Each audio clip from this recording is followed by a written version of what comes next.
Auburn may be down 2 running backs for Saturday. In the world full of podcasts, he's the undisputed heavyweight champion of hot takes, an Auburn sports homer, master of the boog, and message board legend. Get your buttons buttoned and your hats flattened because the Top Button Podcast is about to kick off, and you don't want to miss your courtside seat. Now, here's your host, Charlie Five. Yes, sir. We're back. It's another episode of the Top Button Podcast. I'm your host, Kyle Rush, a.k.a. Charlie 5, and we are ready to get after it. I got my man, Reese Dismukes, in here. We're ready to break down the Ball State game and talk about things that Auburn needs to work on moving forward. Auburn could be down 2 running backs this Saturday. So we'll talk about the ramifications of that as well. We'll jump into that in just a second. But before we do that, let's give a quick shout out to Roback.com. Use coupon code BARN20 to take 20% off your order. Polos, pullovers, hoodies, doesn't matter. They got it for you. You can even get some Auburn licensed apparel as well. So check them out. Save big. Show them some love. It's Roback.com. Reese, my man, glad you're here. We said this was going to be a Monday morning quarterback thing, but I think Tuesdays are going to work. Tuesdays are going to work just fine. Yeah, it's worked out that way so far. Yeah, so we're gonna get this thing cooking here in just a second. Let's talk running backs. That seemed to be the story of the day yesterday at Hughes' press conference, saying that there was kind of a freak thing that happened to Durrell with some issues with like some blood pooling in his thigh that was not really recognizable until like Sunday morning. So it's kind of freakish. They had to rush him to Birmingham. You said you had a buddy that had something similar like that happen. I know there's an incision, they got a drain and all that stuff. Like he's probably going to be out for a while, I would imagine. Yeah, my friend of mine in college actually was like you used to get the dead leg, the old dead leg. Yeah. And friend of mine I think he was a Lambda Chi. His name was Ike. He got a dead leg, and then next thing you know, he's in the hospital, and they got his quad like cut open and for his leg to breathe because it like swells up and makes it to where it like cuts off the circulation, and if you don't catch it soon enough, I think they could possibly have to amputate your leg. So good thing they caught this. Yeah, that's crazy. I don't even remember him having like a big impact in the game prior, but like you don't know. I mean, when you're banging around and your adrenaline's pumping and whatnot, everything hurts. Everything hurts the day after. Like you don't really feel it, or maybe just a couple of hours after. It's hard to really know. So Auburn could be down. If you're partying, you might not notice it until the next day. Hopefully they partied a little bit after that game. It's a late one there. Yeah, it was a late one. Auburn is going to be down for sure, Durrell now. And then Damari is going to be a game time decision. So you could be rocking into South Alabama with just Jeremiah Cobb and Omar Mabson. Look, Jeremiah's experienced, but he's not the heaviest guy. So you gotta do what you can to exploit his explosiveness, but protect him at the same time. Then you got Omar, who's a true freshman. Neither one of them have a ton of experience in pass protection. Talk about, seems like it's a pretty big deal. Yeah, I would say that, obviously they got to take a look at it. Alston, what's wrong with him? It's like a shoulder. He's having I don't know if you've ever experienced this, but he's having like repetitive stingers. Like he had a bad one, I think, early in fall camp. And then I've never had a shoulder stinger, but apparently once you have one, it makes it a little bit easier to have others. I don't know if that's the case, but it seems like he's having issues with getting stingers really easily, and he's your big physical back. So I think they want to try to hold him out as long as possible, unless you just really need him until they get into conference play, because you really got to have Damari. Yeah. I mean, I used to get stingers as well. They're no fun, especially when your whole arm goes numb. And I mean, in the pass game, I would think is when that would probably become even more of an issue. You're catching, yeah. Yeah, when you're trying to you got to go up there and meet a linebacker. Yep. I mean, as far as the running back situation, I mean, I would assume they're taking the next guy man up mentality. Yeah. I would look for them to probably run the ball a little more in this game versus what they did last game. I think South Carolina is probably a little South better Alabama. opponent. Yeah. I mean, they're obviously this is like Ball State. I mean, this is their Super Bowl. So, Sure. um, I mean, if they could win this game, they would that would make their year, especially being down here in Mobile. So, I mean, as far as the back goes, I mean, I would imagine they might change the protections up and maybe go some full slide, have some 7-man where they keep the tight end in to kind of help the back there, or maybe have Yeah. some hot routes off if they bring an extra guy in the back, kind of get out and get in space.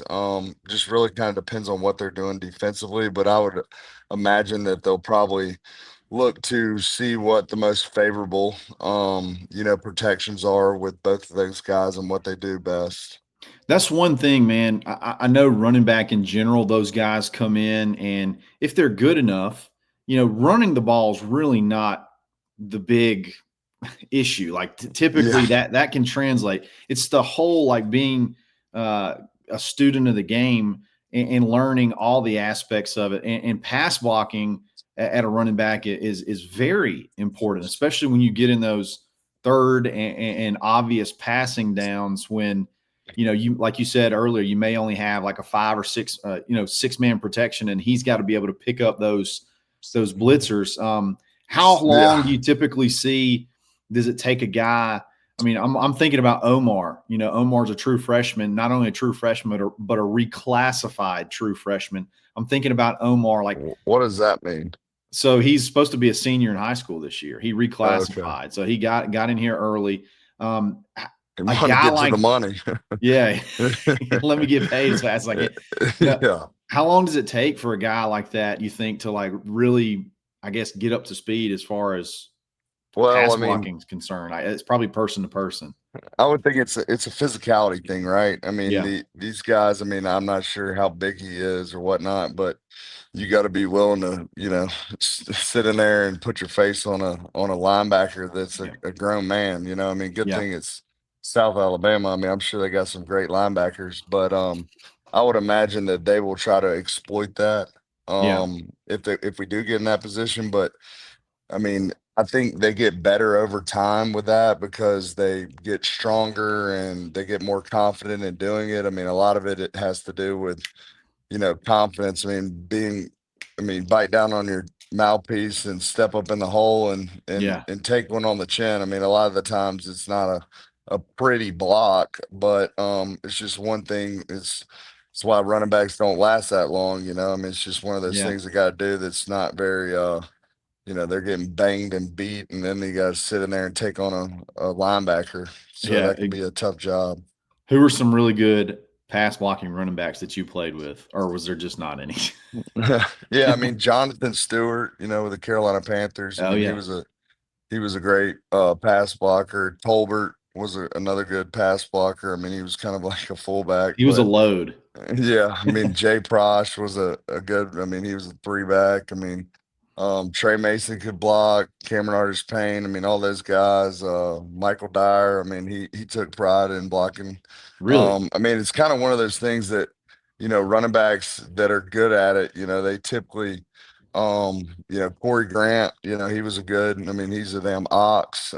He is. I mean, those He still guys looks that like he are, could play. By the way, yeah, yeah. I mean, yeah, he needs to wear bigger shirts, but they I I'm mean, going to he's send this still to him. He lives in every my neighborhood. By the way. every time I see him, I tell him to get a bigger shirt that his guns are getting smaller, but he's a specimen. But I mean, those guys take pride in that, I mean, but it I mean, look at me when I was a freshman. I mean, I mean, like a puppy with a bunch of baby fat. I mean, you have to get in that weight room and add that mass. I mean, Yeah, I'm close to the same weight I was now, but I'm way smaller. It's just not as much mass, and that helps them do that job the older they get, just because of how much more stronger they get over time. Sure. So it's going to be trial by fire this weekend, more than likely. Damari could go. I still feel like you hold him out, maybe dress him out, and he can be there if needed. But Yeah. if he's having issues, let's just don't push it, don't injure it further. Need him for conference play. I want to talk about game planning when you're playing a team like Ball State and you're playing a team like South Alabama, and you know you got a bigger game coming up. I want to ask you a couple of questions about that. We'll be back right after this.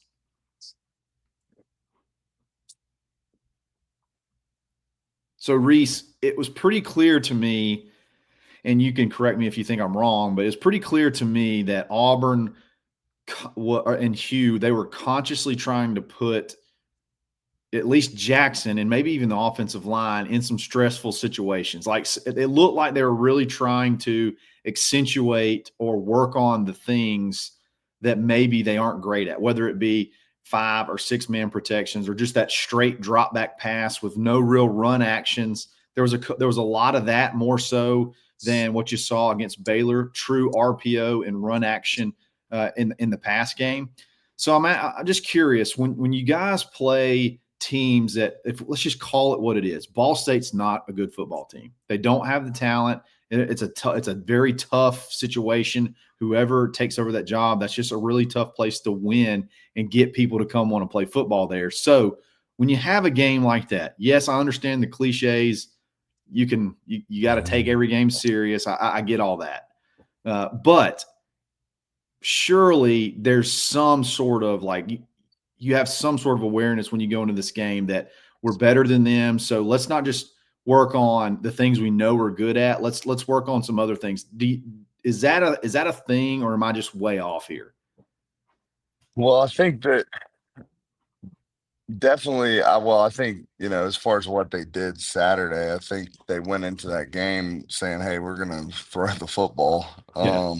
Yeah. That I think that was the game plan. I mean, it looked like, early on, I mean, first down, they were doing a lot of play action. Yeah. Where you typically like them to hand the football off. I mean, but I mean they went into the game saying, "Hey, let's run the foot or let's throw the football." And I mean, I think more than anything, it gave us a lot to work on. I mean, I think we threw and caught well. I think going in towards the end of the half, the first half, I think I was watching the replay earlier and we had like 31 yards rushing. Yeah. And then I think that kind of got I think we ended up what 224, so Yeah. I think the sacks had kind of depleted some of that early on. Yep. Um, I mean, as far as game planning, I think in these types of games as coaches, you're gonna show things that you might have some kind of spin off, some Yeah. kind of wrinkle is what they call it, some kind of wrinkle later on in the year, but you want to start showing, hey, here's what we're doing here, here's what we're doing here, and then see how the teams react and see how they're playing that. So when you go into these games that matter more, they all matter, but the ones that are going to be more challenging, that you run that play again and you see how they're playing it, and then that wrinkle works that you've been working on the whole time, but you haven't shown it yet. And then at that point, you can capitalize on that opportunity. So, I mean, I think that as far as game planning, you're going into every game trying to win the game, Sure. and you're focused on that opponent from the player standpoint.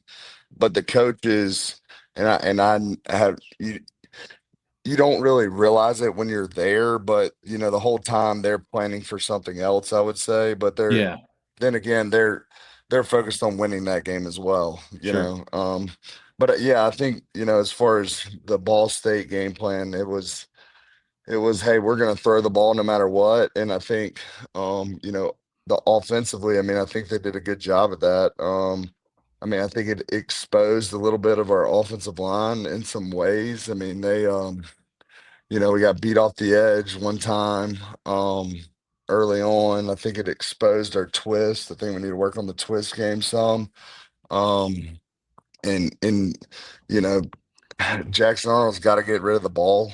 Yeah. I think we got to work on timing, and I think it was a little rusty early on, but I mean that They definitely have a lot of stuff to work on there and improve on. I think Jeremiah Wright gave up that first sack. I think he just got a little lazy. Hmm. Um, got leaning on the guy. And then again, I mean, these guys at Ball State, I mean, this is their Super Bowl. I mean, they're Yeah. you got to know you're going into this thing, and they know, like, hell, if I get 2 sacks on Auburn, I mean, I'm gonna be getting looks come April. So unfortunately, you had to raise your game. You had to make sure you go into the game with that mentality, especially when you're going to be throwing the ball, like they were throwing it. Yeah, I just wonder sometimes. Like, I think if Auburn would have just ran the ball more, they probably could have scored like 60 points. So, Yeah. like, sometimes do you go into did you feel when you were a player sometimes you would go into a game plan against a team like this and you're like, why are we doing this? Let's just run the ball. Let's just run this. Let's just do that, and just go ahead and pound them. That's kind of where I was going. Like Yeah. but you agreed. It did seem like it was a conscious effort to come hell Yeah, or and I high get it. water.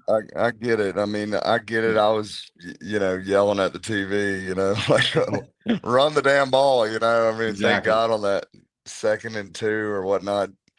Cobb broke one for like 40, and I was like, see what happens when we hand it off, Yeah, but um yeah, I mean, look, they want to throw the ball. You got all these pretty receivers, and you want to get them the ball. It seemed like, Coleman, he got a lot of catches. yeah, But it's I mean, I like if it was my preference, I like establishing the run and kind of getting a team like this on their heels. Then you can go throw out there. But then again, look, they wanted to, I'm sure, put in some things, to have wrinkles off of. And if you look back on it, I mean, a lot of the first down plays were play action. So, yeah, I mean, they're they're plays off of the run, So, I get it. I mean, I just think, I would like to see us protect better. sure, I mean, but it's the second game, and you got to have stuff to work on. And sure. obviously, we definitely have some stuff to work on because we're going to see a lot better fronts than Ball State. Yep. So I want to talk about those issues. There's a lot of people that are, going completely off the deep end. Oh my God, we gave up 4 sacks versus Ball State, and there's some that are like, hey, I don't think it's that big a deal. It's clear that there's some communication stuff. I want to get your opinion on this. Like the 4 sacks against Ball State. Do you think it's more? You think it's more scheme? More effort? Hugh seemed to kind of hint maybe it was a little bit of effort, or is it Yeah. just talent? Like what do you think? What do you Well, think the like that biggest that issues are there? that first sack, I mean, Jeremiah Wright just stopped his feet, and the guy beat him inside. He just leaning on the guy. So I mean, that's kind of effort. Yeah, The second sack with the right tackle, I mean, we just took a bad set, and the guy beat us off the edge. I mean, we got to be better than that. yeah, The third sack was like a twist, and it was kind of it was almost on the quarterback as long as he held the ball. But then again, we got to be better than that. sure. I mean, what you and then I haven't watched the fourth sack again. I can't even remember when it happened, but I mean, they were twisting us a lot. I mean, that's what teams are going to do, like Ball State. I mean, they're going to try to get you on different levels. They're going to try to get you turned. I mean, you got to stay square, stay in front of these people, um, so that you should be able to have all day, So I think there was Yeah, some coverage sacks there. But at the end of the day, we just got to protect better. yeah, And I think that'll come over time. I mean, look, it's it doesn't sound I mean, it's kind of hard. I mean, you sit around all day and then you got to go play Ball State, I mean, that's like, and then it's like, hey, we're not running the ball, like yeah, we're about to go past the ball. The game's going to be 5 hours long, I yeah, mean, so I mean, not saying that these guys weren't up for it, but I mean, I think they're going to continue to get better. I don't put too much weight on the issues that they had in this game. I think it's better for them to have these type of issues against Ball State, so they have something to improve on going forward. But I mean, it does expose you a little bit yeah. with what you are good at. So hopefully they get that stuff cleaned up and just continue to get better. Yeah, for sure, for sure. You got a little bit of step up in competition. We talked about it earlier against South Alabama. and then it's conference play. Then you got to get after it. And like you said, it's much better to give up those plays against Ball State when it's easy to overcome them and clean those things up instead of them exposing themselves against like in Oklahoma on the road. So that's a good thing. That's good change the game, you know. Yeah, there's a lot of positives of like good stuff to focus on and then stuff to continue to work to get better. So good stuff, my man. How'd you guys end up this week? This past Friday? We got our ass kicked. You let Barrett get you, dude. Yeah, he got us pretty good. It was pretty rough, but hey, look, our defense looked good. I mean, hell, they were flying around to the ball. The defense did look good. Turned up the blitz a little bit. But no, we got our ass kicked. Yeah, I got you. I had to get you about that because I knew y'all were playing Barrett Trotter. Defense will look good. I mean, best defensive performance in quite some time. So hopefully that's something that they can build off of. So Reese, my man, I appreciate you. Another great week. Hey, one more thing. Hey, right. QB2's got to learn how to hold on to the football. Yeah. It's not practice no more, boss. Hey, they can hit you. Yeah. So somebody said, somebody in our live stream in the comments said that Deuce was the Angel Reese of fumble recoveries. So he's fumbling and getting his own fumble back quite a bit. Like, hey, they can hit you now, boss. Yeah, it's real football. So he's got to work on getting the ball out too. So good stuff, my man. I appreciate you, brother. We'll talk again next week, same time, same place. It's another episode of the Top Button Podcast. Stay buttoned. Thanks for listening and drive home safely.